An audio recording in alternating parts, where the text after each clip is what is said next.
তাদের নাম, তাদের গুণাবলী, তাদের ক্যারেক্টারিস্টিক্স, অ্যাট্রিবিউটস আল্লাহ তাআলা কালামুল্লাহ মাজিদে উল্লেখ করেছেন যে তিনি কাদেরকে ভালোবাসেন। তার আগে আপনারা একটু উত্তর করে আমাকে বলেন তো যে আমরা আল্লাহর ভালোবাসা পেতে চাই কি চাই না? সবাই চাই না? এটাই আজকে আমাদের আলোচনার টপিক, যে যাদেরকে আল্লাহ ভালোবাসেন। আমরা আজকের এই চমৎকার সন্ধ্যায় জেনে নিব যে আল্লাহ তাআলা কাদেরকে পছন্দ করেন এবং কাদেরকে ভালোবাসেন। এবং প্রিয় ভাই এবং বোনেরা, আল্লাহ তাআলার ভালোবাসা অর্জন এটা মানব জীবনের সবচেয়ে বড় সৌভাগ্যের বিষয়। কি বলেন? আমরা যদি প্রেসিডেন্টের কাছের লোক হই, প্রধানমন্ত্রীর যদি কাছের লোক হই, যদি আমরা জানি যে পিএম আমাকে ভালোবাসে, প্রেসিডেন্ট আমাকে ভালোবাসে, কেমন লাগবে? ভালো লাগবে। আর যদি আমরা এটা জানতে পারি যে রব্বে কারিম আল্লাহ রব্বুল ইজ্জা ওয়াল জালাল তিনি আমাকে ভালোবাসেন, কেমন লাগবে আমাদের? এই ভালোবাসা কি আমরা বলে বোঝাতে পারবো? পারবো না। এটাই আমরা চাই, এটাই আমাদের জীবনের টার্গেট, কামনা, ঠিক কিনা? তো একজন প্রকৃত মুমিন সেই যে আল্লাহর সান্নিধ্য পেতে চায়, আল্লাহ তাআলার ভালোবাসা সে পেতে চায়। এবং মজার ব্যাপার হচ্ছে আল্লাহ তাআলা সুস্পষ্ট স্টেটমেন্টের মাধ্যমে কালামুল্লাহ মাজিদে তিনি জানিয়ে দিয়েছেন তিনি কাদেরকে কাদেরকে ভালোবাসেন। আজকের এই আলোচনায় আমরা সেটাই জানার চেষ্টা করব যে বিশেষ কিছু গুণে গুণান্বিত ব্যক্তি আছে যারা এই সৌভাগ্যের অধিকারী, যাদেরকে আল্লাহ তাআলা ভালোবাসেন বলে তিনি কোরআনে জানিয়েছেন। আমরা যেন সেই সমস্ত গুণগুলো আমাদের নিজেদের মধ্যে ধারণ করতে পারি। আল্লাহ তাআলা আমাদের তৌফিক দান করুন। আমরা সবাই আওয়াজ করে পড়ে আমিন। প্রিয় ভাই এবং বোনেরা, শুরুতেই একটা ইন্ট্রোডাক্টরি কথা বলে রাখি, ভূমিকা কথা মূল আলোচনায় যাওয়ার আগে। সেটা হচ্ছে আমাদের প্রত্যেকের মনে রাখতে হবে যে আল্লাহ তাআলা ভালোবাসা পাওয়ার প্রধান শর্ত হচ্ছে রাসূল সাল্লাল্লাহু আলাইহি ওয়াসাল্লামকে ভালোবাসা, তার অনুসরণ করা। This is the first and foremost reminder tonight. আজকের প্রথম রিমাইন্ডার এটা যে আমরা যে আল্লাহর ভালোবাসা পেতে চাই, এটার প্রধানতম শর্ত হচ্ছে আল্লাহ রাসূল সাল্লাল্লাহু আলাইহি ওয়াসাল্লামের অনুসরণ করতে হবে। ওনার অনুসরণ বাদ দিয়ে আল্লাহর ভালোবাসা কোশ্চিনকালেও পাওয়া যাবে না। যে আয়াত দিয়ে সূরাত আলে ইমরানের 31 নম্বর আয়াত দিয়ে আমি আমার আলোচনা শুরু করেছিলাম, এই আয়াতে আল্লাহ তাআলা খুব স্পষ্ট করে বলছেন, কুল ইন কুনতুম তুহিব্বুনাল্লাহা ফাত্তাবিউনি ইউহিব্বুকুমুল্লাহ। হে নবী, আপনি বলে দিন যে ওহে আমার উম্মতেরা, যদি তোমরা আল্লাহকে ভালোবাসতে চাও তাহলে ফাত্তাবিউনি, আমি নবীর অনুসরণ করো, তাহলে ইউহিব্বুকুমুল্লাহ, আল্লাহ তাআলা স্বয়ং তোমাদেরকে ভালোবাসতে শুরু করে দিবেন। বিশ্বনবীর ভালোবাসা ছাড়া, বিশ্বনবীকে অনুসরণ করা ছাড়া আল্লাহর ভালোবাসা কোশ্চিনকালেও পাওয়া যাবে। কাজী নজরুল ইসলাম খুব চমৎকার করে ওনার কবিতায় লিখেছেন, আল্লাহকে যে পাইতে চায় হযরতের অনুসরণে, আরশে কুরসি লৌহ কালাম না চাইতে পেয়েছে সে, রাসূল নামের রশি ধরে যেতে হবে খোদার ঘরে, নদী তরঙ্গে যে পড়েছে ভাই দরিয়াতে সে আপনি মেশে, হযরতের অনুসরণে আরশে কুরসি লৌহ কালাম না চাইতে পেয়েছে সে। সুবহানাল্লাহ পড়েন। রাসূল সাল্লাল্লাহু আলাইহি ওয়াসাল্লামের অনুসরণের মধ্য দিয়ে আল্লাহ তাআলার ভালোবাসাটা অর্জন করতে হবে। এর বাইরে যে আল্লাহ তাআলার ভালোবাসা কোশ্চিনকালেও পাওয়া যাবে না। এবং রাসূল সাল্লাল্লাহু আলাইহি ওয়াসাল্লাম ঠিক যতটুকু করেছেন ঠিক অতটুকুই করতে হবে, এর চেয়ে বেশি করা যাবে না। রাসূল সাল্লাল্লাহু আলাইহি ওয়াসাল্লামের চাইতে কি বেশি মুত্তাকি হওয়া সম্ভব? সবাই বলেন নাই। রাসূল সাল্লাল্লাহু আলাইহি ওয়াসাল্লামের চাইতে বেশি বুজুর্গ হওয়া সম্ভব? ওনার চাইতে বেশি আল্লাহওয়ালা হওয়া সম্ভব? ওনার চাইতে বেশি আল্লাহ তাআলার কাছে প্রিয় ব্যক্তিত্ব হওয়া সম্ভব না, কোশ্চিনকালেও না, অসম্ভব। রাসূল সাল্লাল্লাহু আলাইহি ওয়াসাল্লামের সময়কালে কিছু সাহাবারা রাসূল সাল্লাল্লাহু আলাইহি ওয়াসাল্লামের স্ত্রীদের কাছে জানতে চেয়েছিল যে উম্মুল মুমিনিন, আপনারা বলুন যে রাসূল সাল্লাল্লাহু আলাইহি ওয়াসাল্লামের আমল কেমন ছিল? আমরা তো মসজিদে দেখি, বাইরে দেখি, ঘরে ওনার আমল কেমন আমাদের জানতে বড্ড মনে চায়। তো রাসূল সাল্লাল্লাহু আলাইহি ওয়াসাল্লামের স্ত্রীরা বললেন যে উনি এমন এমন আমল করেন, এইভাবে নফল রোজা রাখেন, শেষ সাথে তাহাজ্জুদ পড়েন, এইভাবে তাসবিহ পড়েন, কোরআন তেলাওয়াত করেন, জিকির করেন। হাদিসে এসেছে যে কাআন্নাহুম তাকাল্লুহা, তাদের কাছে এটা কেমন যেন কম মনে হইল। তারা একটা বড় এক্সপেকটেশন নিয়ে আসছিল, মানে বিশাল একটা, রাসূল সাল্লাল্লাহু আলাইহি ওয়াসাল্লাম সব নবীদের নবী, না জানে কি আমল করে ঘরের ভিতরে।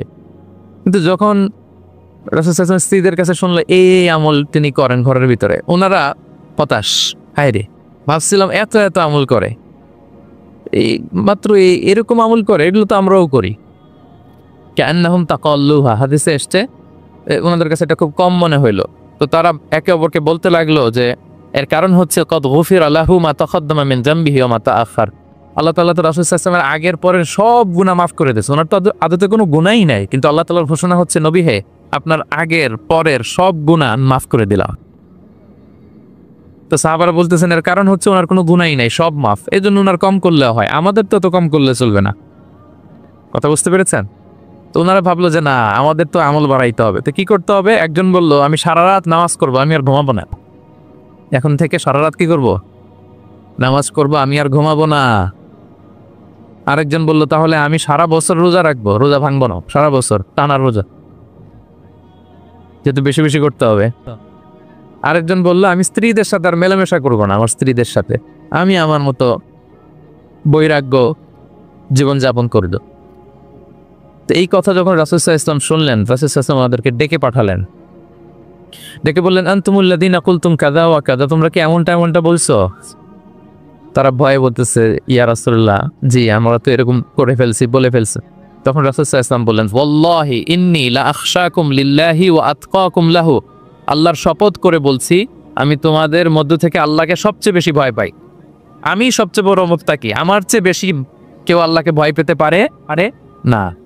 তা আমি সবচেয়ে বড় মুত্তাকি, আমি সবচেয়ে বেশি আল্লাহর প্রিয় ভাজন, আমি আল্লাহর সবচেয়ে বেশি ভয় পাই। এরপরেও আমি রাতে ঘুমাই, আবার নামাজও পড়ি, সোম বৃহস্পতিবারে রোজা রাখি, বাকি দিনগুলোতে আমি খাই। আমার তো 11 জন স্ত্রী, আমি সবার সাথে মেলামেশা করি। কই স্ত্রী মেলামেশায়, রোজা রাখা না রাখায়, রাতে ঘুম এবং তাহাজ্জুদ, এই যে ব্যালেন্স করে যে আমি জীবন পরিচালনা করি, এতে আমার মুত্তাকি হইতে তো কোনো সমস্যা হয় নাই। আমি শ্রেষ্ঠ নবীর এই মর্যাদা অক্ষুণ্ণ রাখতে তো আমার সমস্যা হয়নি, তো তোমাদের সমস্যা কোথায়? তখন তিনি একটা অসাধারণ উক্তি করেছিলেন। তিনি বলেছিলেন ফামান রাগিবা আন সুন্নতি ফালাইসা মিন্নি, যে আমার সুন্নতকে অবজ্ঞা করে, মানে আমার যে পন্থা এটা অনুসরণ না করে অন্য কিছু যে করতে চায়, ফালাইসা মিন্নি, সে আমার দলভুক্ত নয়। আল্লাহু আকবার!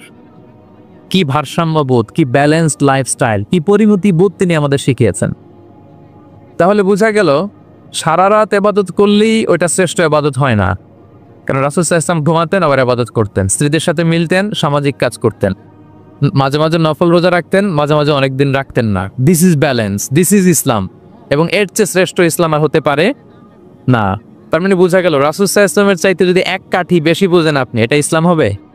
এটা হবে বাড়াবাড়ি, ঠিক কি না? রাসূল সাল্লাল্লাহু আলাইহি ওয়াসাল্লাম যেমনটি করেছেন ঠিক তেমনটি করার নাম ইসলাম। এবং এভাবেই আল্লাহ তাআলার ভালোবাসা পাওয়া সম্ভব, এছাড়া পাওয়া সম্ভব। তাহলে মূল আলোচনা যাওয়ার আগে এটা হচ্ছে ইন্ট্রোডাক্টরি পয়েন্ট 1, যে আল্লাহ তাআলার ভালোবাসা পাওয়ার 1 নম্বর শর্ত হচ্ছে রাসূল সাল্লাল্লাহু আলাইহি ওয়াসাল্লামের অনুসরণ। তার চেয়ে যদি বেশি ইবাদত করেন ওইটা ইসলাম নয়, তার চেয়ে বেশি বুজুর্গি দেখাইতে গেলে ওইটা বুজুর্গি নয়। তিনি যেমন যেমন করেছেন ঠিক তেমন করার নামই ইসলাম, এবং সেটার মাধ্যমে আল্লাহ তাআলার ভালোবাসা পাওয়া সম্ভব। এই পয়েন্টটা বুঝছেন না সবাই? আচ্ছা, ইন্ট্রোডাক্টরি পয়েন্টের 2 নম্বর কথা হচ্ছে আমরা কি করে বুঝবো যে আল্লাহ তাআলা আমাদের ভালোবাসেন? কিভাবে বুঝবো যে তিনি আমাদেরকে পছন্দ করেন, ভালোবাসেন? এটা বুঝার কিছু সিস্টেম আছে। 1 নম্বর সিস্টেম হচ্ছে আপনি জাস্ট দেখুন যে আপনি নিজেকে কোন কাজে ব্যস্ত রেখেছেন, আপনি আপনাকে কোন কাজে ব্যস্ত রেখেছেন। আপনার লাইফস্টাইলের দিকে তাকান, লুক অ্যাট ইউর লাইফস্টাইল, আপনি নিজেই বুঝে যাবেন। আপনি যদি দেখেন যে না, আপনার ভালো ভালো কাজে আপনার ব্যস্ততা, আপনার এঙ্গেজমেন্ট ভালো লোকদের সাথে, আপনার সার্কেলটা ভেরি গুড সার্কেল, ভালো কাজে আপনার মন টানে, আপনি ভালো কাজ করেন, যদি আপনার কার্যক্রম এরকম হয় তাহলে বুঝে নেবেন আল্লাহ তাআলা আপনাদেরকে ভালোবাসেন, আলহামদুলিল্লাহ।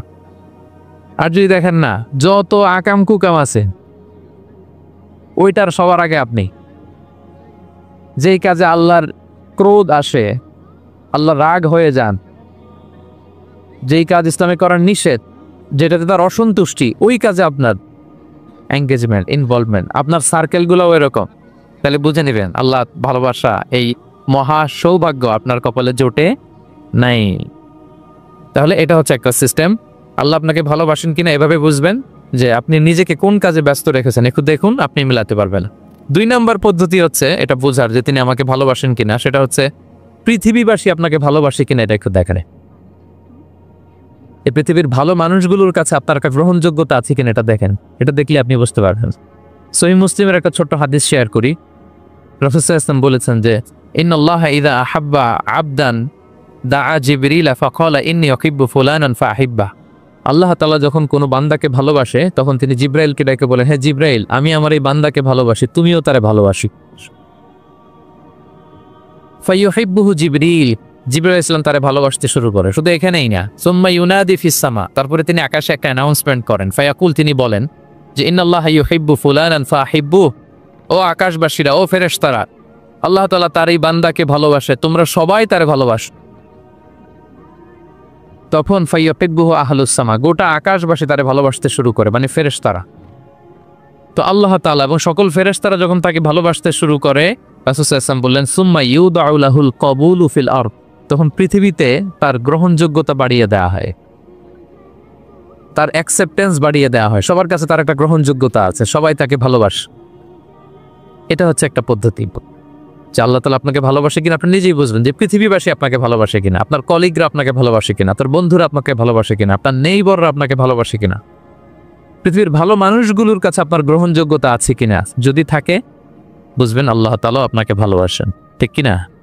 আল্লাহ তাআলা আমাদেরকে যেন ওই কাতারে শামিল করেন, আমরা পড়ি আমিন। তাহলে আলোচনার টপিক, আল্লাহ তাআলা যাদেরকে ভালোবাসেন। শুরুতে আমরা জানলাম ভালোবাসার পদ্ধতি হচ্ছে, প্রক্রিয়া হচ্ছে একটাই, রাসূল সাল্লাল্লাহু আলাইহি ওয়াসাল্লামের পুঙ্খানু অনুসরণ, তার চেয়ে বেশিও না কমও না, হুবহু অনুসরণ, ঠিক কিনা? 2 নম্বরে জানলাম কি করে বুঝবো, নিজের দিকে তাকান, আপনি কি করেন, what's your activity, what's your engagement, নিজেই বুঝবেন। আর দেখেন যে আশেপাশের মানুষ আপনার ব্যাপারে কি বলে, কি বলো। পৃথিবীবাসী যদি আপনারে পছন্দ করে, তার মানে আল্লাহ তাআলা আপনারে পছন্দ করে। সবাই বুঝতে পেরেছেন? আচ্ছা, এবার সরাসরি কোরআনে চলে যাই, মূল টপিক বিশ্লেষণে। আল্লাহ তাআলা অনেক শ্রেণীর ব্যক্তিকে ভালোবাসেন বলে তিনি ঘোষণা করেছেন। তিনি বলেছেন যে আমি তাদেরকে ভালোবাসি। এর মধ্যে 1 নাম্বার হচ্ছে আল মুহসিনুন। এটা আমার সাথে সাথে বলেন, আল মুহসিনুন। মুহসিনুন মানে হচ্ছে যে ইহসান করে, মানে অন্যের প্রতি অনুগ্রহ দেখায়, অনুগ্রহশীল, অন্যের প্রতি দয়াশীল, অনুগ্রহশীল। এই সমস্ত বান্দাদের আল্লাহ ভালোবাসেন। আল্লাহ বলে, ওয়া আনফিকু ফি সাবিলিল্লাহি ওয়া লা তুলকু বিআইদিকুম ইলা তাহলুকা ওয়া আহসিনু ইন্নাল্লাহা ইউহিব্বুল মুহসিনিন।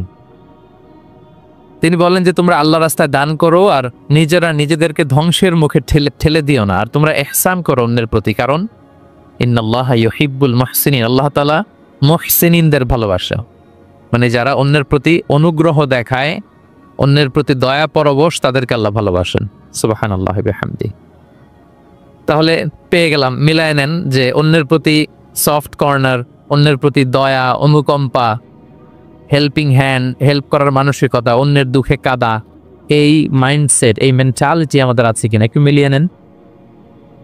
না থাকলে রিমাইন্ডার হিসেবে নেন যে আমরাও যেন মুহসিনুনদের কাতারে শামিল হতে পারি। ইহসান এটা অনেক বড় তাবাকার একটা আমল। ইবাদতেও ইহসান লাগবে, ইবাদতের বাইরে সামাজিক কর্মকাণ্ড, রাষ্ট্রীয় কর্মকাণ্ড, সব কাজে আল্লাহ তাআলা এই ইহসানকে আবশ্যক করেছেন। অনুগ্রহ, অন্যদের প্রতি অনুগ্রহশীল হওয়া। ইবাদতে ইহসানটা কেমন? সাইয়েদনা জিবরাইল আলাইহিস সালাম রাসূল সাল্লাল্লাহু আলাইহি ওয়াসাল্লামকে জিজ্ঞেস করেছিলেন যে ইয়া রাসূলুল্লাহ ফাখবিরনি আনিল ইহসান, ইহসান আবার কি, আমাকে একটু বলেন। তো ইবাদতে ইহসানটা কেমন? রাসূল সাল্লাল্লাহু আলাইহি ওয়াসাল্লাম বললেন যে ইহসান হচ্ছে আন তা'বুদাল্লাহা কাআন্নাকা তারাহু ফাইন লাম তাকুন তারাহু ফাইন্নাহু ইয়ারা। তুমি এমন ভাবে ইবাদত করবে, তুমি ভাববে যে তুমি আল্লাহকে দেখছো, তুমি আল্লাহকে দেখে দেখে ইবাদত করতেছো, এরকম ভাবো না একটু। আর এটা ভাবতে যদি কষ্ট হয়, অন্তত এতটুকু তো ভাবো যে আল্লাহ তোমায় দেখছে। এতটুকু ভাবা যাবে না? আমরা যখন নামাজ পড়ি, আমাদের প্রত্যেকটা সালাতের মুহূর্তে আমাদের এটা ভাবতে হবে যে আল্লাহ তাআলা কিন্তু আমাকে দেখছেন। এই যে আমি ফিসফিস করে সুবহানা রাব্বিয়াল আলা পড়ি, সুবহানা রাব্বিয়াল আযীম পড়ি, আমি তাসবিহ পড়ি, আমার রুকু সেজদা সবকিছু আমার আল্লাহ দেখছেন। এই সেন্স, এই অনুভূতি যদি আপনার মধ্যে থাকে, এটাই হচ্ছে ইবাদতের ইহসান। আর ইবাদত ছাড়া আমাদের দৈনন্দিন কাজ, পারিবারিক কাজ, সামাজিক কাজ, এই সমস্ত কাজেও কিন্তু আল্লাহ তাআলা ইহসানকে আবশ্যক করেছেন। প্রিয় ভাই এবং বোনেরা, অন্যের প্রতি অনুগ্রহ করাটাকে তিনি কি করেছেন? আবশ্যক করেছেন। একটা ছোট্ট হাদিস শুনি। হাদিসে রাসূল সাল্লাল্লাহু আলাইহি ওয়াসাল্লাম ইরশাদ করছেন যে ইন্নাল্লাহা তাবারাকা ওয়া তাআলা কাতাবাল ইহসানা আলা কুল্লি শাই। আল্লাহ তাআলা সব কিছুর উপর ইহসানকে আবশ্যক করেছেন, সব কিছুর উপর। মুমিনের সব কাজে ইহসান থাকতে হবে, অন্যের প্রতি অনুগ্রহের পরশ থাকতে হবে। এবার মজার একটা পার্ট আসছে হাদিসে, খেয়াল করে শুনুন। রাসূল সাল্লাল্লাহু আলাইহি ওয়াসাল্লাম বলেন ফাইদা কাতালতুম ফাআহসিনুল কিতলা। আল্লাহ তাআলা সব জায়গায় ইহসানকে আবশ্যক করেছেন, এমন কি ফাইদা কাতালতুম, যখন তোমরা কতল করবে কাউকে, ফাআহসিনুল কিতলা, ইহসানের সাথে কতল করো। সুবহানাল্লাহ বললেন না? প্রসঙ্গটা কি? হত্যার প্রসঙ্গটা। রাষ্ট্রীয় কাজে হয়তো ডেথ পেনাল্টি, তার মৃত্যুদণ্ড দিতে হবে। রাসূল সাল্লাল্লাহু আলাইহি ওয়াসাল্লাম বলেন ফাইদা কাতালতুম ফাআহসিনুল কিতলা, মৃত্যুদণ্ড দিবা কিন্তু ইহসানের সাথে দিও। আপনি চাইলেই তার কান কেটে ফেলতে পারবেন না, তাকে শ্বাসরুদ্ধ করতে পারবেন না, পেট্রোল দিয়ে তার দেহ জ্বালিয়ে দিতে পারবেন না, চাইলেই এই দেহটারে আপনি নষ্ট করতে পারবেন না। রাষ্ট্রীয় কাজে বিচারে সাব্যস্ত হয়েছে তার এখন ডেথ পেনাল্টি, মৃত্যুদণ্ড কার্যকর করবেন, ঠিক আছে, কিন্তু সেখানে ইহসানের সাথে। ফাইদা কাতালতুম ফাআহসিনুল কিতলা, মৃত্যুদণ্ড কার্যকর করার সময়ও ইহসানের সাথে করো। ও ইদা যাবাহতুম ফাআহসিনুজ যাবাহা, জবাই করার সময়ও ইহসান করো। সুবহানাল্লাহ। করতেছি জবাই, করতেছি কি? কিন্তু মেরে ফেলতেছি প্রাণীটাকে খাওয়ার জন্য। স্লটারিং, লিটারালি আমি ছুরি চালাচ্ছি ওর গলায়, ফিনকি দিয়ে রক্ত বেরোবে এখনই, মেরে ফেলতেছি। কিন্তু যা মনে চায় আপনি কোপাতে পারবেন? কোরবানির পশুকে কষ্ট দিতে পারবেন না। আমরা এই ভুলটা করি। রাসূল সাল্লাল্লাহু আলাইহি ওয়াসাল্লাম দেখেন আরো স্পেসিফিক করে বলছেন যে ওয়ালিউহিদ্দা আহাদুকুম শাফরাতাহু ওয়ালিউরিক দাবিহাতাহু, তোমরা জবাইয়ের সময় তোমাদের ছুরিটাকে ধার করে নিও যাতে করে প্রাণীটা কম কষ্ট পায়। সুবহানাল্লাহ। আমরা অনেক সময় ভুল করে ফেলি। আমরা গরু শোয়ানোর পরে এই রশি কোথায়, এই ছুরি কোথায়, এই কষাই কোথায়, এই যে 7 জনের নামে জবাই হবে এদের নাম কোথায়? গরুটাকে আমরা কষ্ট দিচ্ছি। রাসূল সাল্লাল্লাহু আলাইহি ওয়াসাল্লাম বলে না, মুমিনের প্রতিটি কাজে ইহসানের পরশ থাকে। তারা প্রাণী জবাই করবে ঠিকই খাওয়ার জন্য, কিন্তু এখানেও ইহসান করতে হবে, ঠিক কিনা? তারা মৃত্যুদণ্ড কার্যকর করবে, ডেথ পেনাল্টি রাষ্ট্রীয় আইনে, কিন্তু যেমন মনে চায় তেমন করা যাবে না। ওইখানেও ইহসান রাখার দরকার আছে না নাই? প্রিয় ভাইয়েরা, এই ইহসানকে যারা মেনটেন করে জীবনের সব কাজে, আল্লাহ তাদেরকে বড্ড ভালোবাসে, বড্ড পছন্দ করে। সো আমরা যেন সবাই সবার প্রতি ইহসান করি। স্বামী স্ত্রীর প্রতি ইহসান করুন, স্ত্রী স্বামীর প্রতি ইহসান করুন, বাবা সন্তানের প্রতি, সন্তান বাবার প্রতি, পরিবারের সকল সদস্যদের প্রতি ইহসান করুন, কর্মচারীদের প্রতি ইহসান করুন, সহকর্মীদের প্রতি ইহসান করুন।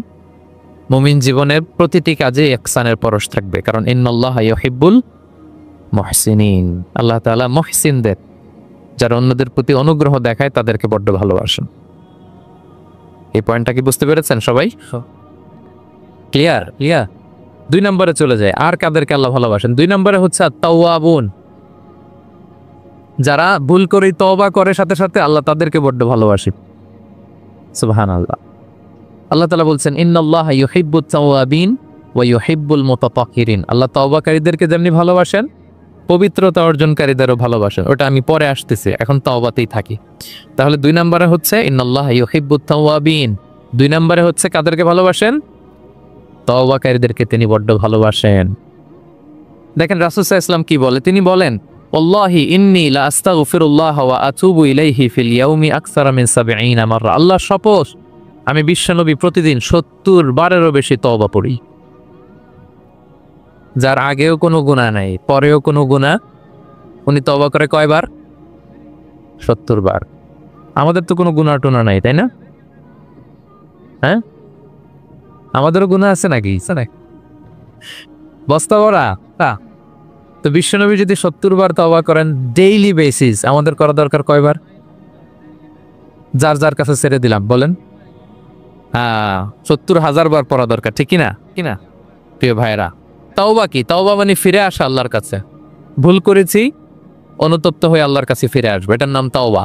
To return back to your Lord, আল্লাহর কাছে ফিরে আসবেন। এই ফিরে আসাটাকে আল্লাহ খুব পছন্দ করেন।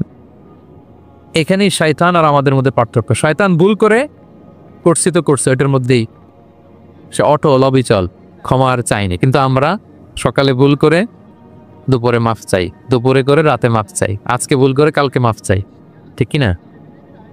এই মাফ চাওয়াটাকে, ফিরে আসাটাকে, তার গুনাহগার বান্দা অনুতপ্ত হয়ে, রিয়েলাইজেশন হয়ে, বুঝতে পেরে ফিরে আসাটাকে তিনি বড্ড পছন্দ করেন, বড্ড পছন্দ করেন। এজন্য ভুল আমাদের হবে প্রিয় ভাইরা। আল ইনসান মিনান নিসিয়ান, আমাদের নামটাই এসেছে ভুল থেকে, আমরা ভুলে যাই, ভুল হয়ে যায় আমাদের। কিন্তু ক্ষমার রাস্তা, তওবার রাস্তা খোলা আছে না নাই? এটা হচ্ছে আমাদের জন্য আশা, হোপ। আমরা হোপফুল, সবসময় আশাবাদী। যত ভুল হোক, যত ভুল আপনি করেন, এটা খেয়াল রাখবেন, ভুল আপনি যতই করেন না কেন, তার রহমতের দরিয়া তার চাইতেও বড়, তার ক্ষমার মহাসাগর তার চাইতেও বিস্তৃত, যত ভুল আপনি করেন না কেন। এজন্য আল্লাহ তাআলা বলেন, ইয়া আইয়ুহাল্লাযীনা আমানু তুবু ইলাল্লাহি তাওবাতান নাসুহা, ওহে বিশ্বাসীরা একনিষ্ঠভাবে তওবা করো, ফিরে আসো আমার দিকে। তাফিররু ইলাল্লাহ 24/7, পৃথিবীর কোনো দরজা 24 ঘন্টা খোলা থাকে না। রাত 3টার দিকে যদি আপনি উঠে জায়নামাজটা বিছিয়ে যে ভুলটা করছেন ওটা স্মরণ করে চোখের পানি ছেড়ে মাফ চান, ক্ষমা করবেন না তিনি? হ্যাঁ, ক্ষমা দেওয়ার জন্য তিনি বসে আছেন। এজন্য ভুল হইলে আমরা পড়বো আস্তাগফিরুল্লাহ। কি পড়বো? পড়েন, আস্তাগফিরুল্লাহ রাব্বি মিন কুল্লি যামবি ওয়া আতুবু ইলাইহি। পড়েন, আস্তাগফিরুল্লাহাল্লাযী লা ইলাহা ইল্লা হুয়াল হাইয়ুল কাইয়্যুম ওয়া আতুবু ইলাইহি।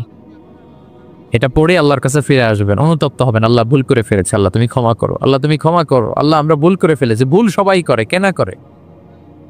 হ্যাঁ, কুল্লু ইবনে আদম খাত্তা, বিশ্বনবী বলেন তোমরা সবাই ভুলকারী, কিন্তু ওয়া খায়রুল খাত্তাইনা আত-তাওয়াবুন, এই ভুলকারীদের মধ্যে শ্রেষ্ঠ যে ভুল করেই তওবা করে। তওবা করতে রাজি আছেন তো? সবাই রাজি আছেন? আমার প্রিয় ভাইরা, এই তওবার দৃশ্যটা দেখতে আল্লাহ বড্ড পছন্দ করে। বান্দা যখন ভুল বুঝতে পারে, মাথাটা নিচু করে চোখের পানি ছেড়ে বান্দা যখন কাঁপতে শুরু করে, এই দৃশ্যটা দেখলে আল্লাহ সহ্য করতে পারে। আল্লাহর রহমতের দরিয়ায় জোশ খেলে যা, বান্দা যা চায় আল্লাহ তাই দিয়ে গায়। তখন চোখের পানির এত বড় পাওয়ার।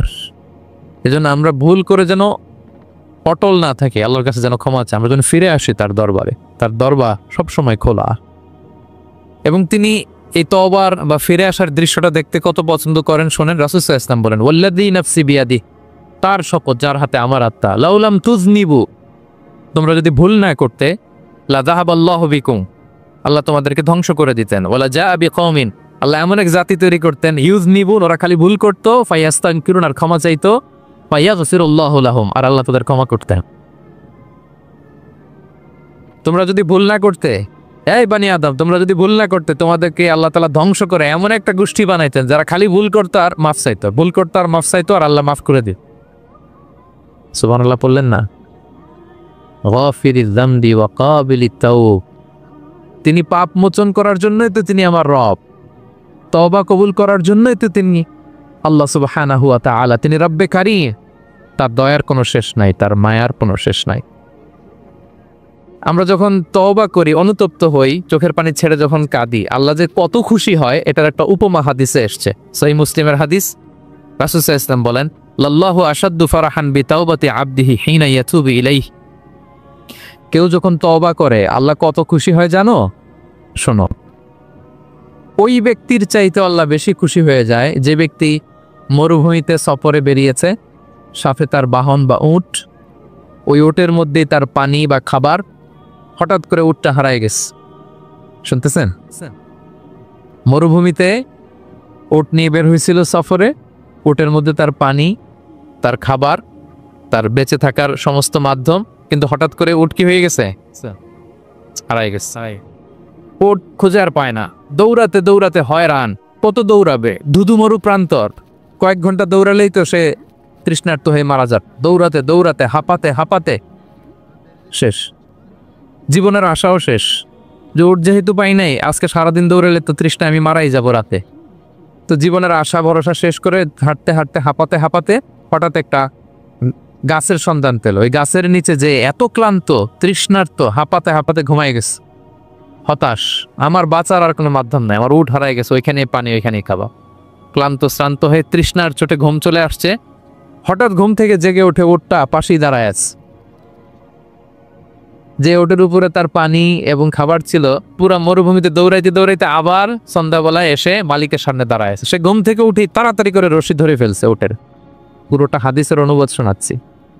তো ওটের রশি ধরে বেচারা এত খুশি, এত খুশি, এত খুশি যে খুশির চোটে ও বলতে আরম্ভ করছে, আল্লাহুম্মা আনতা আবদি ওয়া আনা রাব্বুক। আল্লাহ, তুমি আমার গোলাম, আমি তোমার রব। তুমি দয়া করে এই ওটটা ফিরায় দিছো, আজকে তুমি ওটটা ফিরায় না দিলে আমি তো মরে যেতাম। আল্লাহ, প্রশংসা তোমার।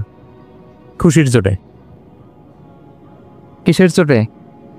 খুশির চোটে কথা উল্টায় গেছে। সে এত খুশি, সে আনন্দে এত উদ্বেলিত, এত খুশি, সে বলতেছে আল্লাহ, আল্লাহুম্মা আনতা আবদি, আল্লাহ তুমি আমার গোলাম। খুশিতে আল্লাহুম্মা আনতা আবদি, আল্লাহ তুমি আমার গোলাম, ওয়া আনা রাব্বুক, আমি তোমার রব। তোমার দরবারে লাখো কোটি শুকরিয়া। আল্লাহ কেঁদে কেঁদে বলতেছে। তা আল্লাহ বলে, ওইরকম একটা পরিস্থিতিতে যে তার জীবনের আশা ছেড়েই দিয়েছিল, হঠাৎ করে ওট ফিরে পাওয়ার পরে খুশির চোটে সে যখন আমি আল্লাহরে ওর গোলাম বানায় আর ওরে আমার রব বানায়, ওই লোকটা ওই মুহূর্তে ঠিক যত খুশি, আমার কোনো বান্দা তওবা করে যখন আমার কাছে ফিরে আসে, আমি আল্লাহ ওই বান্দার উপর তার চাইতেও বেশি খুশি হয়ে যাই। ভাই, আল্লাহু আশাদ্দু ফারাহা। ওই ব্যক্তি কত খুশি হইলে আল্লাহর গোলাম বানাই, কত খুশি হইলে সে সেন্স হারায় ফেলে যে আল্লাহ তুমি আমার গোলাম, আমি তোমার রব। কখন বলে? খুশিতে সে মাতোয়ারা। আল্লাহ বলে, ওই মাতোয়ারা ব্যক্তি ওই মুহূর্তে যত খুশি, আমার কোনো বান্দা ভুল করে বোঝার পরে যখন চোখের পানি ছেড়ে আমার কাছে তওবা করে, আমি আল্লাহ তার চাইতেও বেশি খুশি হয়ে যা। তওবা করবেন তো? করবেন। ইন্নাল্লাহা ইউহিব্বুত তাওয়াবিন। আল্লাহ তাআলা তওবাকারীদের বড্ড ভালোবাসেন। আমার ভাইরা, ভুল হলেই যেন আমরা তওবা করি। কয়টা জানলেন? প্রথমটা কি ছিল? কি করে? ভুলে গেছে? ইহসান করে, মুহসিনুন, যারা অন্যদের প্রতি অনুগ্রহ প্রদর্শন করে। আচ্ছা, 2 নাম্বার কি ছিল? তাওবা, মানে আত-তাওয়াবুন, যারা ভুল হলে কি করে? তাওবা করে। 3 নাম্বার হচ্ছে আল মুতাতাহিরুন, যারা পবিত্রতা অর্জন করে, সবসময় পাক পবিত্র থাকে, নিট এন্ড ক্লিন থাকে। এই ক্লিনলিনেসকে আল্লাহ পছন্দ করেন। সুবহানাল্লাহ, কি সুন্দর আমাদের ধর্ম, কত চমৎকার আমাদের ইসলাম। রাদিতু বিল্লাহি রাব্বা ওয়া বিল ইসলামি দীনা। আমরা আল্লাহর রব হিসেবে পেয়ে খুশি, ইসলামকে দিন হিসেবে পেয়ে খুশি, ঠিক কি না? 3 নাম্বার হচ্ছে ওয়া ইউহিব্বুল মুতাতাহিরিন। আল্লাহ তাআলা পবিত্রতা অর্জনকারীদের বড্ড পছন্দ করেন। মুতাতাহিরিন, যারা সব সময় পাক পবিত্র থাকে, পরিচ্ছন্ন থাকে, এবং এটা খুব জরুরি। রাসূল সাল্লাল্লাহু আলাইহি ওয়াসাল্লাম বলেছেন না, তুহুরু শাতরুল ঈমান। পবিত্রতা এটা ঈমানের অঙ্গ। কেন ঈমানের অঙ্গ? কারণ নামাজ যার নাই তার ঈমান নাই, আর পবিত্রতা ছাড়া নামাজই হয় না। এজন্য রাসূল সাল্লাল্লাহু আলাইহি ওয়াসাল্লাম বলেছেন পবিত্রতা ঈমানের অঙ্গ। সুবহানাল্লাহ পড়েন। দেখেন, নামাজের যে আহকাম আরকান আছে, আহকাম তো বাইরে, নামাজ শুরুর আগে। এর মধ্যে 3টা আহকাম বা 3টা ফরজই হচ্ছে এই পাক পবিত্রতা নিয়ে। ছোটবেলা আপনারা পড়েছেন না, শরীর পাক, কাপড় পাক, নামাজের জায়গা পাক। তার মানে আপনি নামাজে যখন দাঁড়াবেন, না শরীরটা পাক পবিত্র হইতে হবে। আপনি যে ড্রেস গায়ে দিয়ে নামাজে দাঁড়ালেন, এটা পবিত্র হইতে হবে। যেই জায়গাটাতে আপনি নামাজের জন্য দাঁড়ালেন, ওই জায়গাটা পবিত্র হতে হবে। এই 3টা জায়গা পবিত্র কিনা আপনাকে এনশিওর করে আল্লাহু আকবার, তার আগে আল্লাহু আকবার বললে হবে না। এজন্য ইসলাম হাতে ধরিয়ে আমাদেরকে পবিত্র হওয়ার পদ্ধতি শিক্ষা দিয়েছেন। রাসূল সাল্লাল্লাহু আলাইহি ওয়াসাল্লাম যখন এগুলো শিখাতেন, মুশরিকরা হাসতো, হায় রে কেমন নবী তোমাদের, কিভাবে টয়লেটে যাইতে হয় এটাও শিখায়। সাহাবারা বলতেন, হ্যাঁ, আমাদের নবী ধরে আমাদের শিখায় যে টয়লেটে ঢুকতে বাম পা, বেরোতে ডান পা, ঢোকার আগে দোয়া, ওয়ালা তাস্তাকবিলুল কিবলা, কিবলামুখী হওয়া যাবে না, ঢিলা ইউজ করলে 3টা ইউজ করো, বেজোর করো। প্রতিটা জিনিস, কি করে ওযু করতে হয়, কি করে তায়াম্মুম করতে হয়, কি করে ফরজ গোসল করতে হয়, আমার নবী ধরে আমাদের শিখিয়েছেন, ঠিক কি না? ধরে শিখিয়েছেন। কিভাবে ওযু করবেন, রাসূল সাল্লাল্লাহু আলাইহি ওয়াসাল্লাম গামলা নিয়ে তিনি দেখিয়েছেন। কিভাবে তায়াম্মুম করবেন, মাটিতে বাড়ি দিয়ে তায়াম্মুম করে দেখিয়েছেন। কেমন করে মেসওয়াক করবেন দেখিয়েছেন। কিভাবে আতর ইউজ করবেন দেখিয়েছেন। ক্লিনলিনেসের যত দিক হতে পারে সব বিশ্বনবী আমাদের শিখিয়েছেন। এমনকি কালামুল্লাহ মাজিদে আল্লাহ তাআলা আমাদেরকে সুস্পষ্ট জানিয়েছেন, ইয়া আইয়ুহাল্লাযীনা আমানু ইযা কুমতুম ইলা সলাতি ফাগসিলু উজুহাকুম। যখন নামাজে দাঁড়াবা আগে ওযু করো। ফাগসিলু উজুহাকুম, যারা আরবি বোঝেন, আগে মুখ ধুয়ে নাও। ওয়া আইদিয়াকুম ইলাল মারাফিক, তারপরে 2 হাত কোণী পর্যন্ত ধুয়ে নাও। ওয়ামসাহু বিরুসিকুম, তারপর মাথা মাসে করে নাও। ওয়া আরজুলাকুম ইলাল কাবাইন, এরপরে টাকনু পর্যন্ত 2 পা ধুয়ে নাও, ওযু হয়ে গেল না? হয়েছে না? হয়েছে না? এবার ধরে ধরে আমাদেরকে শেখানো হয়েছে। যদি গোসল ফরজ হয়, ওয়া ইন কুনতুম জুনুবান ফাত্তাহহারু, গোসল ফরজ হলে গোসল করে না। এখন অজু গোসলের জন্য পানি নাই, তো অজু আর গোসলের জন্য যদি পানি না থাকে, ফালাম তাজিদু মাআন ফাতায়াম্মামু সাঈদান তাইয়্যিবা, পবিত্র মাটি দিয়ে তায়াম্মুম করো। দেখেন, অজুও শিখাইলো কোরআন, তায়াম্মুমও শিখাইলো কোরআন। পাক পবিত্র হওয়ার, ক্লিনলিনেসের যত আয়োজন আছে সব আল্লাহর কোরআনে আছে না নাই? না নাই? সব আল্লাহ তাআলা আমাদেরকে জানিয়ে দিয়েছেন। এবং আম্মাজান আয়েশা রাদিয়াল্লাহু তাআলা আনহা আল্লাহ রাসূল সাল্লাল্লাহু আলাইহি ওয়াসাল্লামকে জিজ্ঞেস করেছিলেন, ইয়া রাসূলুল্লাহ, কিয়ামতের দিন এত নবীর উম্মত, কোটি কোটি মানুষ, আপনি আপনার উম্মতকে চিনবেন কি করে? এত মানুষ থাকবে, আপনি কি করে চিনবেন? রাসূল সাল্লাল্লাহু আলাইহি ওয়াসাল্লাম বললেন, ইন্না উম্মতি ইয়াতুনা ইয়াউমাল কিয়ামাতি গুররাম মুহাজ্জালিনা মিন আসারিল wudu। তিনি বললেন, অজুর চিহ্ন দেখে আমি আমার উম্মত চিনব। আমার যে সমস্ত উম্মতেরা অজু করে নামাজ করেছে, অজুর পানি তাদের গায়ের যেই যেই জায়গায় লেগেছে, এই জায়গাগুলো কিয়ামতের দিন রেডিয়াম বাতির মতো জল জল জল জল করে জ্বলতে থাকবে। আমি এটা দেখে চিনে ফেলবে আমার উম্মত নামাজি, পাক্কা নামাজি। আল্লাহু আকবার। এবং অতিরিক্ত পবিত্রতা অর্জনের জন্য কিছু সাহাবীদেরকে আল্লাহ স্পেশালি কোরআনে অ্যাপ্রিশিয়েট করেছেন। তারা হচ্ছে মসজিদে কোবা পল্লীর আশেপাশে যে সাহাবারা, তারা অতিরিক্ত পবিত্রতা অর্জন করতেন। আল্লাহ তাআলা বলেন, ফিহি রিজালুন ইউহিব্বুনা আন ইয়াতাতাহহার। এই মসজিদে কোবার আশেপাশে এমন কিছু মুসল্লি আছে যারা পছন্দ করে পবিত্রতা অর্জন করতে, বেশি পবিত্রতা অর্জন করতে তারা পছন্দ করে। আর আল্লাহু ইউহিব্বুল মুত্তাহিরিন, আল্লাহ তাআলা অতিরিক্ত পবিত্রতা অর্জনকারীকে ভালোবাসেন, পছন্দ করেন। সুবহানাল্লাহ পড়ে। তো তাদের প্রশংসা যখন আল্লাহ তাআলা কোরআনে করলেন, বিষ্ণু সাল্লাল্লাহু আলাইহি ওয়াসাল্লাম তাদেরকে ডাকলেন, বললেন, ও কোয়াপল্লীর সাহাবীরা, ঘটনা কি? তোমাদের নাম বিশেষভাবে আল্লাহ তাআলা কোরআনে উল্লেখ করেছে যে ফিহি রিজালুন ইউহিব্বুনা আন ইয়াতাতাহহারু। কি তোমাদের এমন গুণ? তোমরা কিভাবে পবিত্রতা অর্জন করো? তারা বলতে আরম্ভ করলো যে নাতাওয়াদ্দাউ লিস-সালাহ, আমরা নামাজের সময় ওযু করি, ওয়া নাগতাসিলু মিনাল জানাবা, গোসল ফরজ হলে গোসল করি, ওয়া নাস্তানজি বিল মা, আর পানি দিয়ে ইস্তেনজা করি। সুবহানাল্লাহ। এই পানি দিয়ে ইস্তেনজা করাটা আল্লাহ পছন্দ করেছেন। ওনাদের সময় ওনারা পানি দিয়ে ইস্তেনজা করতো না, পাথর দিয়ে, ঢিলা দিয়ে তারা ক্লিন হয়ে যেত। এর কারণ হচ্ছে তাদের খাদ্য প্রক্রিয়াটা এমন ছিল, ড্রাই ফুড খেত তো, খেজুর, গোশত, রুটি, তো তাদের স্টুলটা ওইরকম হইতো। আরবের লোকদের অনেকের এই স্টুলটা এরকম হয়। যেমন আমাদের যখন কখনো কোষ্ঠকাঠিন্য হয়, তখন দেখবেন যে আমাদেরও এরকম হয়। তা আমরা যখন স্টুল পাস করি, তখন আমাদের এই পায়ুপথটা মূলত বেরিয়ে আসে, স্টুল পাস করে আবার পায়ুপথ আমাদের দেহের ভেতরে চলে যায়। ফলে যখন কারো কোষ্ঠকাঠিন্য হয়, তখন দেখা যায় যে তারা টিস্যু ইউজ করা লাগে না। আমাদেরও কখনো কখনো এরকম হয় না? হয়। তো ওনাদের সারা বছর একই রুকে, ওনাদের আসলে টিস্যু ইউজ করা লাগে না, ওনাদের স্টুলটাই এরকম। কিন্তু এরপরেও ওই সাহাবারা এক্সট্রা পানি ইউজ করতেন। আমরা যেমনি কল ঘোরালেই পানি, ওই সময় পানি এত অ্যাভেলেবেল ছিল না, সপ্তাহে একদিন গোসল করার সুযোগ পেতেন। পানি মানে এটা গোল্ডের মতো দাম, ডায়মন্ডের মতো দাম পানি মরুভূমিতে। তো তারা বলে, ওয়ানাস্তানজি বিল মা, আমরা পানি জমিয়ে রাখি, সেই পানি দিয়ে ইস্তেনজা করি। রাসূল সাল্লাল্লাহু আলাইহি ওয়াসাল্লাম বললেন, ক্বালা ফাহুয়া যাক ফাআলাইকুম, তাহলে এটাই সেই কারণ, এটাই সেই কারণ। এজন্যই আল্লাহ তাআলা স্পেশালি কোরআনের ভেতরে তোমাদের নাম তুলে দিয়েছেন। বলুন সুবহানাল্লাহ। আমরা যেন এই পবিত্রতাকে গুরুত্ব দেই প্রিয় ভাইয়েরা, কারণ আল্লাহ তাআলা তিনি বলছেন, ইন্নাল্লাহা ইউহিব্বুত তাওয়াবিন, তিনি তাওবাকারীদের যেমনি ভালোবাসেন, ওয়া ইউহিব্বুল মুতাতাহহিরিন, তিনি পবিত্রতা অর্জনকারীদেরকে ভালোবাসেন। আমরা যেন অজু করার সময় খুব ভালোভাবে করি। রাসূল সাল্লাল্লাহু আলাইহি ওয়াসাল্লাম যখন বললেন অজুর পানি যেখানে লাগে ওটা জল জল করে জ্বলবে, তা আবু হুরায়রা রাদিয়াল্লাহু তাআলা আনহু হাত তো ধুইতে হয় কোনি পর্যন্ত, উনি এতটুকু ধুইতেন। উনি বলতেন যে কিয়ামতের দিন আমার হাত এতটুকু পর্যন্ত জল জল করলো। কি মাইন্ডসেট ওনাদের, সুবহানাল্লাহ বিহামদি। সো আমরা যেন এই ক্লিনলিনেসের সর্বোচ্চ নাজরানা পেশ করি, সর্বোচ্চটা যেন আমরা সবসময় মেসওয়াক করা, পারফিউম ইউজ করা, অজু গোসল যেন আমরা করি। ফলে আমরা মুতাতাহহিরিন, পবিত্রদের অন্তর্ভুক্ত হতে পারবো। আর আল্লাহ তাআলা পবিত্রদের বড্ড ভালোবাসে। বুঝতে পেরেছেন?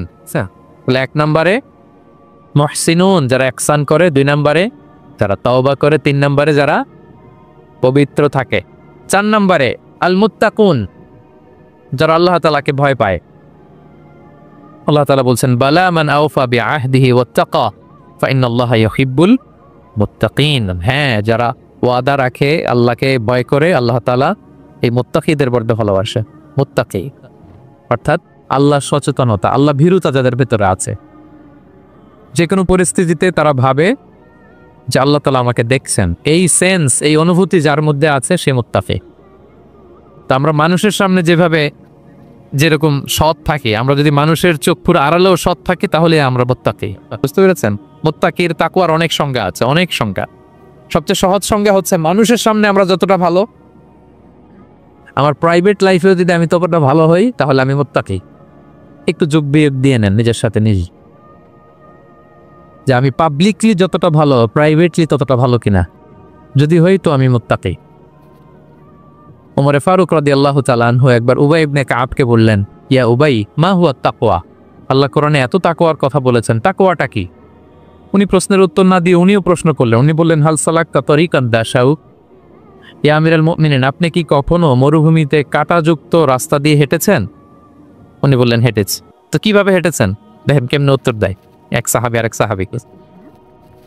যেখানে যে রাস্তায় কাঁটা আছে, ক্যাকটাস আছে, গুলমলতা, কিভাবে হেঁটেছেন? তিনি বললেন, ইজতাহাদতু ওয়া তাশাম্মারতু, আমি আমার জুব্বা পাগড়ি খুব আঁটো করে কাপড়টা উপরের দিকে টেনে এমন সাবধানে হেঁটেছি যাতে ক্যাকটাসের কাঁটা আমার গায়ে না লাগে।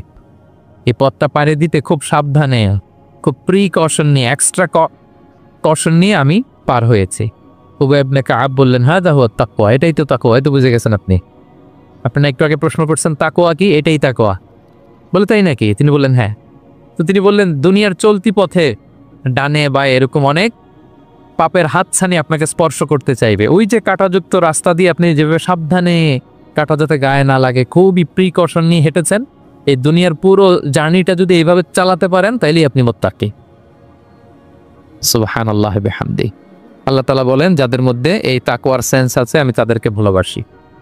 তাকওয়া হচ্ছে কেউ না দেখলেও আল্লাহ দেখেন, এই অনুভূতি। সবার চোখ ফাঁকি দেয়া গেলেও একজনের চোখ ফাঁকি দেয়া যায় না। তিনি কে? এই অনুভূতির নাম হচ্ছে তাকওয়া। আল্লাহ বলেন, ইন্না আকরামাকুম ইনদাল্লাহি আতকাকুম, তোমাদের মধ্যে সবচাইতে আল্লাহর কাছে সম্মানিত ব্যক্তি যার মধ্যে আল্লাহর ভয় বেশি। নাকি আল্লাহ বলছে তোমাদের মধ্যে যে সবচেয়ে বড় বিলিয়নিয়ার সে আল্লাহর কাছে সম্মানিত। দেখতে বেশি সুন্দর সে সম্মানিত। যার জনবল আছে, অর্থবল আছে, লোকবল আছে না, তাকওয়া। তাকওয়া হচ্ছে ক্রাইটেরিয়া। যার তাকওয়া বেশি সে আমার কাছে সম্মানিত।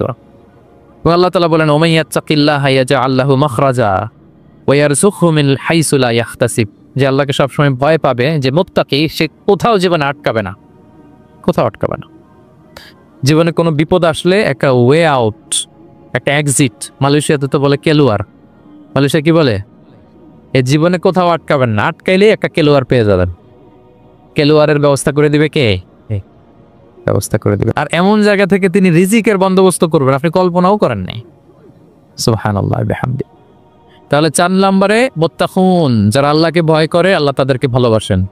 আমরা যেন মুত্তাকিদের কাতারে শামিল হতে পারি। আল্লাহ তুমি তৌফিক দাও।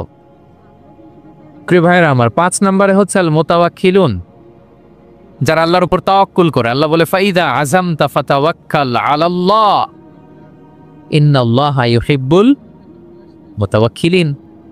কোন বিষয়ে যখন দৃঢ় সংকল্প নিয়েছো তো আল্লাহর উপর ভরসা করো, কারণ আল্লাহ ওই সমস্ত লোকদের ভালোবাসে যারা আমার উপর তাওয়াক্কুল করে, মানে ভরসা করে। তাওয়াক্কুল মানে একজনের উপর ভরসা। তিনি কে? আমরা ভরসা কার উপর করব? পৃথিবীর কোনো শক্তির উপর, কোনো মানুষের উপর, কোনো মিডিয়ার উপর, কোনো ক্ষমতার উপর? আমাদের ভরসা এক মহান সত্তার প্রতি। তিনি কে? সবসময় আমরা আল্লাহর উপর ভরসা রাখি এবং প্রতিটি মুহূর্তে যেন আমরা আল্লাহর উপর তাওয়াক্কুল করি। রাসূল সাল্লাল্লাহু আলাইহি ওয়াসাল্লাম এটা আমাদের শিখিয়েছেন। এমনকি ঘর থেকে বেরোলেও যেন আমরা আল্লাহর উপর তাওয়াক্কুল করি। বিশ্বনবী শিখিয়েছেন, তিনি ঘর থেকে বেরোলেই পড়তেন, বিসমিল্লাহি তাওয়াক্কালতু আলাল্লাহ লা হাওলা ওয়ালা কুওয়াতা ইল্লা বিল্লাহ। পড়েন আপনারা, আল্লাহর উপর, আল্লাহর নামে, আল্লাহর উপর তাওয়াক্কুল করে বেরোলা, এটা পড়ে বেরোবেন। আর প্রতিদিন লম্বা একটা দোয়া পড়তেন, আল্লাহুম্মা ইন্নী আউযু বিকা আন আযিল্লা আও উযাল্লা আও আদিল্লা আও উদাল্লা আও আযলিমা আও উযলামা আও আজহালা আও ইউজহালা আলাইহি। চমৎকার দোয়া, চমৎকার দোয়া। এটা পরে তিনি বেরোতেন। তো এই তাওয়াক্কুল যারা করে, আল্লাহর উপর ভরসা রাখে, আল্লাহ তাদেরকে বড্ড পছন্দ করেন। এখন তাওয়াক্কুলটা কি? তাওয়াক্কুল নিয়ে আমাদের সমাজে অনেক মিস আন্ডারস্ট্যান্ডিং আছে। প্রিয় ভাইয়েরা আমার, তাওয়াক্কুল হচ্ছে কর্ম শেষে ফলাফলের জন্য আল্লাহর উপর নির্ভর করা। মনোযোগ দিয়ে শুনুন, আই রিপিট, আমি আবারও বলছি, কর্ম শেষে, আগে কি কর্ম কর্ম কর্ম শেষে ফলাফলের জন্য কার উপর নির্ভর করা। এখন আপনি কর্ম বাদ দিয়ে দেন, কিছু করলেন না, আর বললেন আল্লাহ ভরসা, যা করে আল্লাহ, আল্লাহ ভরসা, তাওয়াক্কাল তো আল্লাহ হয়েছে। এটা আপনার মন গড়া কথা হয়েছে, এটা তাওয়াক্কুল হয়নি। ইসলামী তাওয়াক্কুল হচ্ছে আপনি আপনার সাধ্যের সবটুকু করবেন, করার পরে ফলাফল কি আসবে, ফলাফল কি আমার হাতে, কার হাতে? এই জন্য আপনি আল্লাহর উপর তাওয়াক্কুল করবেন।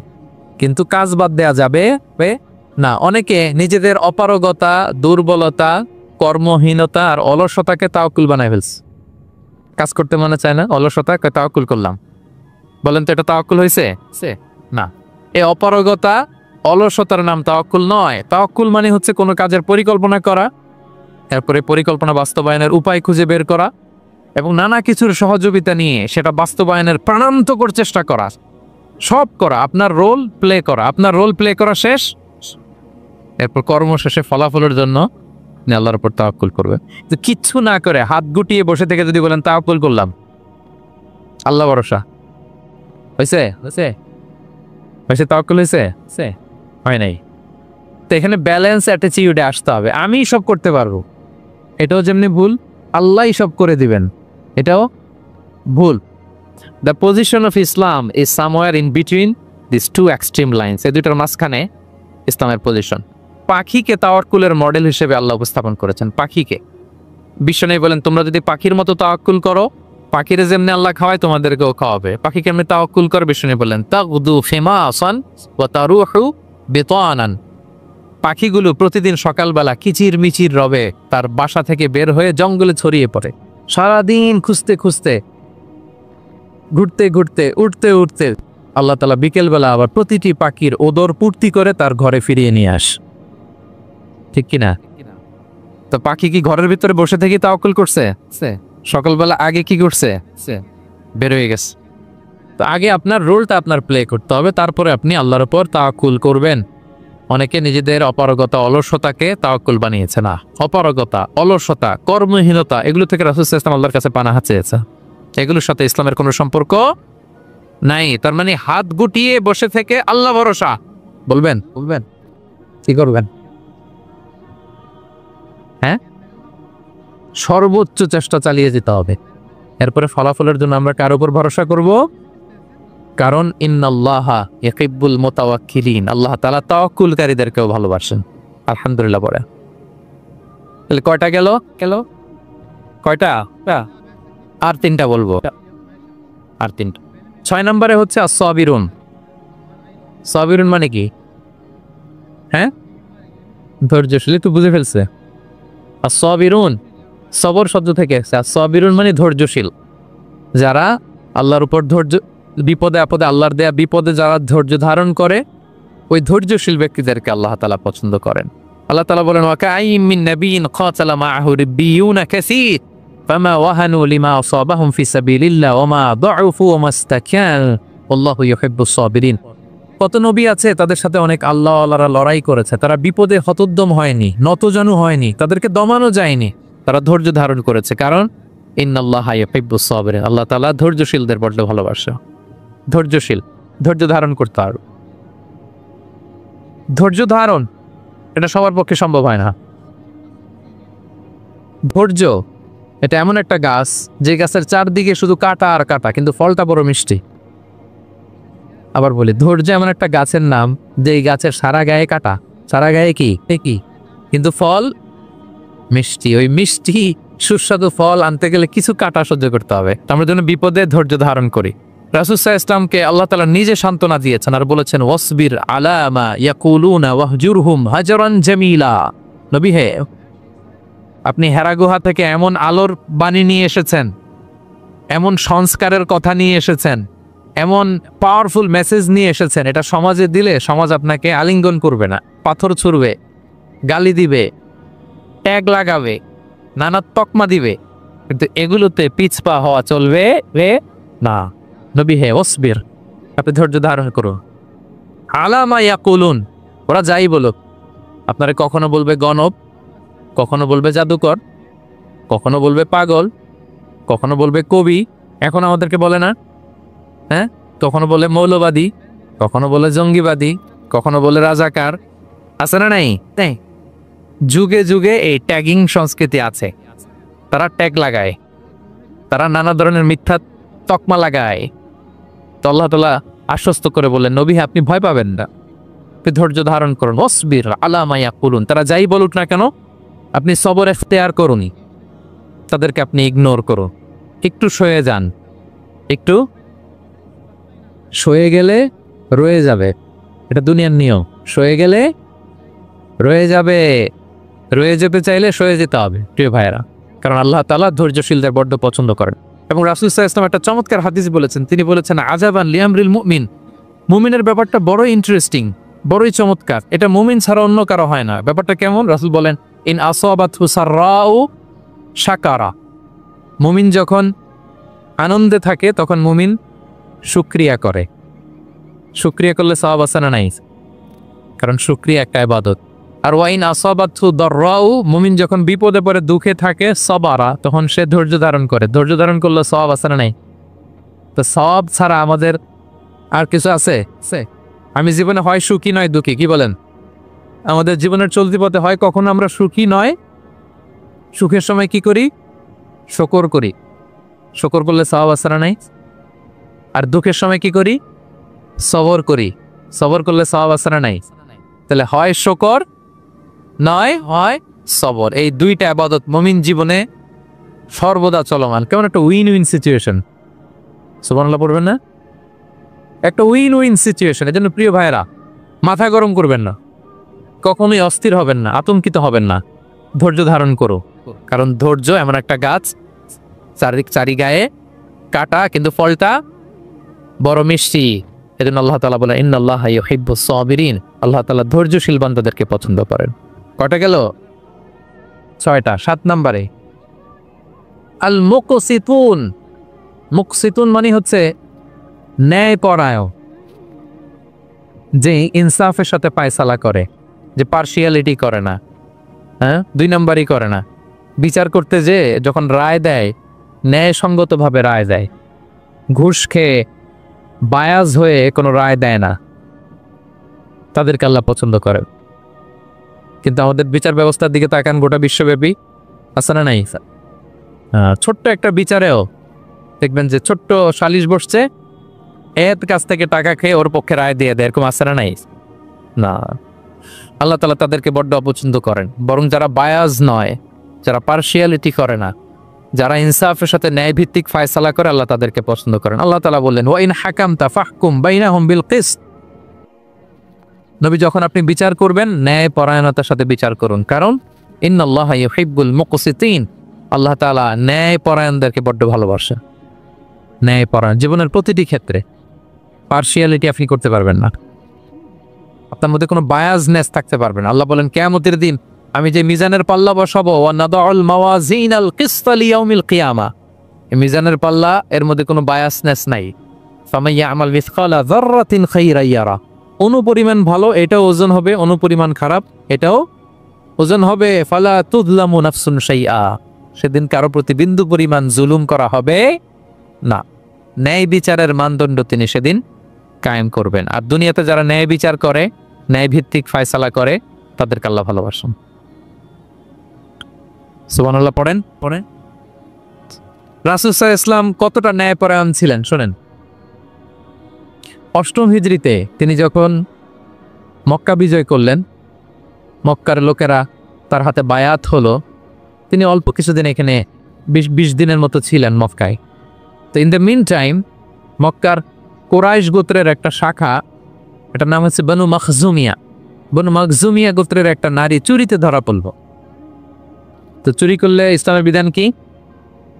আস-সারিকু ওয়াস-সারিকাতু ফাকতাউ আইদিয়াহুমা, হাত কেটে দাও। এখন সাহাবারা বলতে লাগলো, হায় রে, এই নতুন মাত্র কুরাইশরা কালিমা পড়ে মুসলমান হইল, রাসূল সাল্লাল্লাহু আলাইহি ওয়াসাল্লাম যদি এখনই এই মহিলার হাত কেটে দেয় তাহলে এখানে তো একটা ঝামেলা হবে। কিন্তু আমরা তো কেউ বলারও সাহস রাখি না, কে যেয়ে বলবে নবীর কাছে যে নবী এই আজকের জন্য, এবারের জন্য এই মহিলারা মাফ করে দেন, হাত কেটে দিয়েন না। কেউ সাহস করতে পারে না। পরে রাসূল সাল্লাল্লাহু আলাইহি ওয়াসাল্লামের পালক পুত্রের ছেলে উসামা বিন যায়েদ হিব্বু রাসূলিল্লাহ, ওনাকে রাসূল সাল্লাল্লাহু আলাইহি ওয়াসাল্লাম বড্ড ভালোবাসতেন। সবাই বলে উসামারে যে বল, সে তো নাতির মতো। যায়েদ হচ্ছে পালক পুত্র, পালক পুত্রের ছেলে তো নাতি, হাসান হোসেনের মতো আদর করতেন। তো তাকে যে বলো, সবাই বললো উসামা আমরা কেউ পারবো না, তুমি যে বলো। তো উসামা ছোট মানুষ যে বলতেছে, ইয়া রাসূলুল্লাহ সবাই বলতেছে এবারের জন্য একটু মাফ করে দেয়া যায় না, এই মহিলাটারে একটু মাফ করে দেয়া যায় না। রাসূল সাল্লাল্লাহু আলাইহি ওয়াসাল্লাম রেগে গেলেন। তিনি বললেন, তোমাদের আগে বনি ইসরাইলের এই স্বভাব ছিল, ধনীরা চুরি করলে মাফ করত, গরিবরা চুরি করলে বিচার কার্যকর করত। শুনে রাখো কুরাইশের লোকেরা, শুনে রাখো মক্কাবাসী, লাউ আন্না ফাতিমাতা বিনতি মুহাম্মাদিন সারাকাত লাকাতা মুহাম্মাদুন ইয়াদাহা। আরে বনু মাখজুমিয়ার মেয়ে তো দূর কি বাত, আমার কলিজার টুকরা নয়নের পুতলি ফাতেমাও যদি আজকে চুরিতে ধরা পড়তো, তার হাত কেটে দিতে আমি মুহাম্মদ 1 সেকেন্ডও দেরি করতাম না। আমার মেয়ে ফাতেমা যদি চুরিতে দোষী সাব্যস্ত হতো, তার হাত কাটতে আমি সময় নিতাম। This is Islam, this is ইনসাফ, দিস ইজ জাস্টিস। এটাকে বলে ন্যায় ভিত্তিক বিচার, যেখানে কোনো স্বজনপ্রীতি নাই, যেখানে কোনো পার্সিয়ালিটি নাই, যেখানে কোনো বায়াসনেস নাই। যারা ন্যায় ভিত্তিক ফায়সালা দেয়, মুকসিতুন, আল্লাহ তাআলা তাদেরকে পছন্দ করেন। আমরা যেন তাদের অন্তর্ভুক্ত হতে পারি। আল্লাহ তৌফিক দান করো। সবশেষ পয়েন্ট, আল মুনাজ্জামুনা ফি মাইদানিল জিহাদ, যারা জিহাদের ময়দানে সুশৃঙ্খল থাকে, ডিসিপ্লিন। সর্বশেষ হচ্ছে ডিসিপ্লিন। এই যে মাশাআল্লাহ আজকের এই সাইবার জায়া কনফারেন্স খুবই ডিসিপ্লিনড একটা প্রোগ্রাম, সবাই সারিবদ্ধ হয়ে বসে আছেন, এবং সারিবদ্ধ হয়ে যারা বসে থাকে, যারা ময়দানে থাকে, তাদেরকে আল্লাহ তাআলা বড্ড পছন্দ করেন। যারা বিশৃঙ্খলা করে না, যারা সুশৃঙ্খল। তা আমরা মুসলিমরা কি বিশৃঙ্খল জাতি না সুশৃঙ্খল জাতি? জাতি আমরা সুশৃঙ্খল ইনশাআল্লাহ বিইذنিল্লাহ। আল্লাহ তাআলা বলছেন, ইন্নাল্লাহা ইউহিব্বুল্লাযীনা ইয়াকাতিলুনা ফি সাবিলিহি সাফফান কাআন্নাহুম বুনিয়ানুম মারসুস।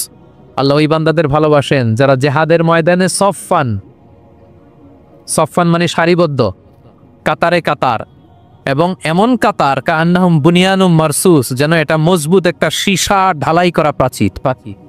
সুবহানাল্লাহ। সাহাবারা নামাজের কাতারে পায়ের সাথে পা লাগিয়ে দাঁড়াতেন, কাঁধের সাথে কাঁধ লাগিয়ে দাঁড়াতেন। পিছন থেকে বিশ্বনবীরে অ্যাটাক করতে গেল 10 মিনিট লাগবে। সব সাহাবাদেরকে আক্রমণ করে বিশ্বনবী পর্যন্ত পৌঁছাতে তাদের অনেক সময় লেগে যাবে, এমন সীসা ঢালা প্রাচীরের মতো তারা পেছনে দাঁড়াতেন। সুবহানাল্লাহ।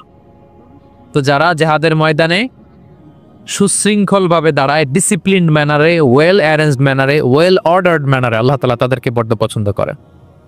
আর যারা বিশৃঙ্খলা করে, তাদেরকে আল্লাহ পছন্দ করেন না। এবং আপনি দেখেন বিষ্ণু ইসলামের যুদ্ধগুলোর মধ্যে 5 ভাগে তিনি ভাগ করতেন যুদ্ধকে। মাঝখানে হচ্ছে একটা ডিপার্টমেন্ট, ডানে মাইমানা, বায়ে মাইসারা, সামনে মুকাদ্দেমা, পেছনে খাল। এইভাবে 5টা ডিসিপ্লিনড ওয়েতে তিনি ব্যাটালিয়ন ভাগ করে সামনে আগাতেন। এবং বিশ্বনবীর নেতৃত্বে সাহাবীদের মাধ্যমে যে শক্তিশালী সামরিক সংগঠনটি গড়ে উঠেছিল, ওটা বিশ্বকে চূর্ণ বিচূর্ণ করে দিয়েছে। উনার পরে 4 খলিফা, ওনাদের নেতৃত্বে তাদের এমন ব্যাটালিয়ন গড়ে উঠেছে, শতাব্দী পর শতাব্দী তাদের সামনে দাঁড়ানোর মতো সক্ষমতা পৃথিবীর কোনো সেনাবাহিনীর ছিল না। সুবহানাল্লাহ। সফফান কাআন্নাহুম বুনিয়ানুম মারসুস, সীসা ঢালা প্রাচীরের মতো যুদ্ধের ময়দানে তারা সুশৃঙ্খলভাবে দাঁড়াচ্ছে। তো যারা জীবনের সব ক্ষেত্রে এরকম ডিসিপ্লিন, সুশৃঙ্খল, তাদেরকে আল্লাহ ভালোবাসে। এখন আপনারা কি সুশৃঙ্খল থাকতে চান, নাকি শুধু আজকের প্রোগ্রাম শেষ করে যাবো আবার বিশৃঙ্খল এরকম করবেন? না, যেখানে কিউ থাকে কিউ মেনটেন করবেন, যেখানে একটা শৃঙ্খলা থাকে শৃঙ্খলা বজায় রাখবেন। এই ময়দানে ভ্রাতৃত্বের বন্ধনে সুশৃঙ্খল যারা থাকবে, তাদের হাতে আল্লাহ তাআলা নেতৃত্ব তুলে দিবেন, ঠিক কিনা? আমরা যেন সুশৃঙ্খল থাকতে পারি। আল্লাহ তাআলা তুমি আমাদেরকে তৌফিক দান করো। তাহলে মোট কয় শ্রেণীর কথা বললাম যাদেরকে আল্লাহ তাআলা ভালোবাসেন? 1 নম্বরে কি ছিল?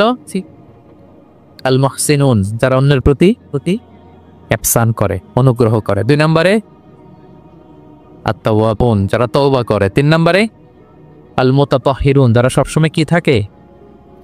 পবিত্র থাকে। 4 নম্বরে আল মুত্তাকুন, যাদের হৃদয়ে সবসময় ভয় থাকে কার? 5 নম্বরে আল মুতাওয়াক্কিলুন, যারা সবসময় কার উপর ভরসা করে, কাজ না করে। হ্যাঁ, আজকের এই সাইবার যা কনফারেন্সে আপনাদের আকীদা ক্লিয়ার হয়েছে তো? আছে তো? কাজের আগে তাওয়াক্কুল না কাজের পরে? পরে কাজ করে তাওয়াক্কুল। 6 নম্বরে ধৈর্যশীল আস-সাবিরুন। 7 নম্বরে ন্যায় বিচারক আল মুকসিতুন, যারা ইনসাফ জাস্টিস এই সমাজে প্রতিষ্ঠা করতে চায়, যাদের মধ্যে বায়াসনেস নাই, পার্সিয়ালিটি নাই, কোনো স্বজনপ্রীতি নাই, তাদেরকে আল্লাহ ভালোবাসে।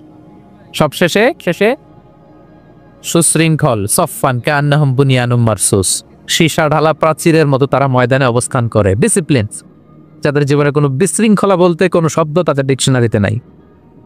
আমরা যেন সেরকম সুশৃঙ্খল হতে পারি, আমরা যেন সেরকম মুহসিনুন হতে পারি।